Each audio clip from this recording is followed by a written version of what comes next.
بسم اللہ الرحمن الرحیم۔ اللہ تبارک و تعالیٰ کے نام سے شروع جو بڑا مہربان اور نہایت رحم کرنے والا ہے۔ ناظرین محترم، آج کی اس ویڈیو کے اندر ہم آپ کو بیان کریں گے کہ ہٹلر نے یہودیوں کو کیوں قتل کیا تھا۔ آخر کار اس یہودی قوم کے اندر ایسی کون سی خواصیں تھیں کہ جن کی وجہ سے ہٹلر ان سے بہت نفرت کیا کرتا تھا، اور ہٹلر نے 60 لاکھ یہودیوں کو قتل کر کے صرف 600 کو کیوں چھوڑا تھا، یعنی کہ یہودیوں کی 80% آبادی کو قتل کر کے صرف 20% کو کیوں چھوڑا تھا۔ اور ہم یہ بھی بیان کریں گے کہ ہٹلر کون تھا، اس کا تعلق کس مذہب سے تھا اور وہ کس طرح حکومت بنانے میں کامیاب ہوا تھا۔ پیارے دوستو، آج کل فلسطین میں ظلم ڈھانے والے اسرائیلی یہودیوں کو ہٹلر نے ایسے بے دردی سے مارا تھا کہ پورے 60 لاکھ یہودیوں کو تیزاب ڈال کر ان کے جسموں کو جلا دیا، لیکن 600 یہودیوں کو چھوڑتے ہوئے کہا کہ ایک دن دنیا یاد کرے گی کہ میں نے ان کو کیوں قتل کیا تھا۔ پیارے دوستو، جب رومیوں نے عیسائی مذہب قبول کرنے کے بعد یورپ اور شام میں یہودیوں پر زندگی تنگ کر دی تھی، انہیں در بدر کیا، ظلم کیے، ذلیل کر کے رکھا اور ان کا قتل کیا، تو جان بچانے اور چین سے جینے کے لیے یہودی ان علاقوں کی طرف رخ کرتے جہاں مسلمان کی حکومت ہوتی تھی۔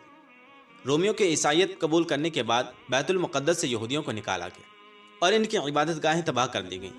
اس کے بعد حضرت عمر رضی اللہ عنہ کے دور خلافت میں بیت المقدس کی فتح کے بعد یہودیوں کو شہر میں آنے جانے کی اجازت ملی۔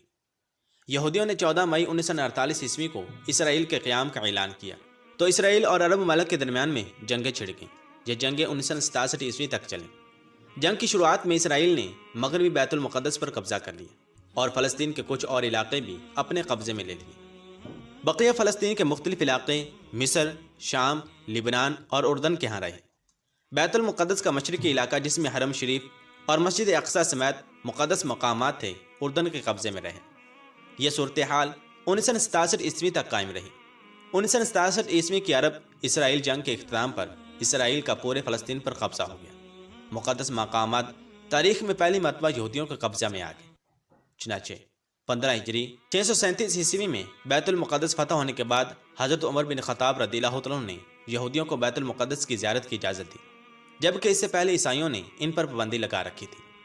عیسائیوں نے یہودیوں سے حد درجہ بغض کی وجہ سے اس چٹان جس کے اوپر قبۃ الصغریٰ بنا ہوا ہے اس کو کچرے کے ڈھیر سے ڈھک دیا، کیونکہ یہودی اس کو مقدس مانتے ہیں۔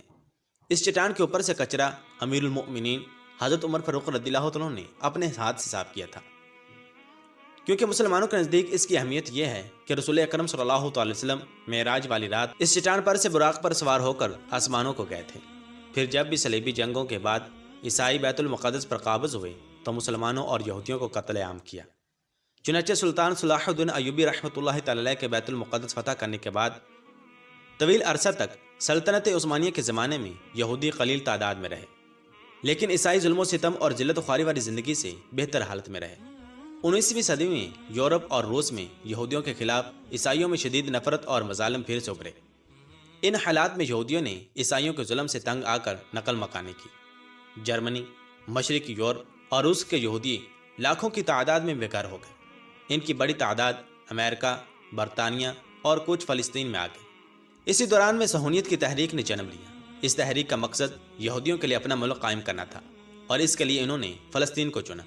یہ تحریک یورپ، امریکہ اور فلسطین میں زور پکڑتی گئی، اور یہودیوں نے بڑی تعداد میں فلسطین میں آباد ہونا شروع کر دیا اور یہاں زمینیں خریدنے لگے۔ یہ سلطنت عثمانیہ کا آخری زمانہ تھا۔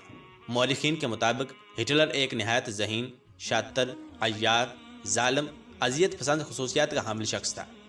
اس کی شخصیت کو کرشمائی شخصیت کہا جاتا ہے۔ جب وہ لاکھوں کے مجمع کے سامنے تقریر کے لیے کھڑا ہوتا تھا تو گویا پورے مجمع پر جادو کر دیتا تھا۔ الفاظ ہٹلر کے لیے کھلونا ہوا کرتے تھے اور انداز بیان اتنا دلچسپ کہ مجمع محصور ہو کر رہ جاتا تھا۔ ہٹلر کی مقبولیت کی بنیاد اس کی پارٹی کے نظریات تھے، اور آئندہ چل کر انہیں نظریات کی بنا پر نہ صرف جرمنی کے 2 ٹکڑے ہوئے بلکہ تاریخ انسانی کی بدترین شخصیتوں میں ہٹلر کا شمار ہوا۔ آج بھی جس طرح مسلمانوں میں یزید کا نام ایک لعنت سمجھا جاتا ہے، مغربی اقوام کے لیے ہٹلر کا نام اسی طرح لعنت تسلیم کیا جاتا ہے۔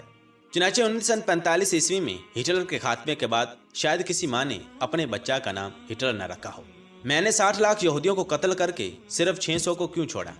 ہٹلر نے پورے 60 لاکھ یہودیوں کو قتل کرنے کے بعد صرف 600 یہودیوں کو چھوڑا اور کہا، میں ان 600 یہودیوں کو اس لیے چھوڑ رہا ہوں تاکہ آنے والی نسل جان لے کہ میں نے یہودیوں کو پوری طرح ختم کرنے کی کوشش کیوں کی، اور آخر یہ یہودی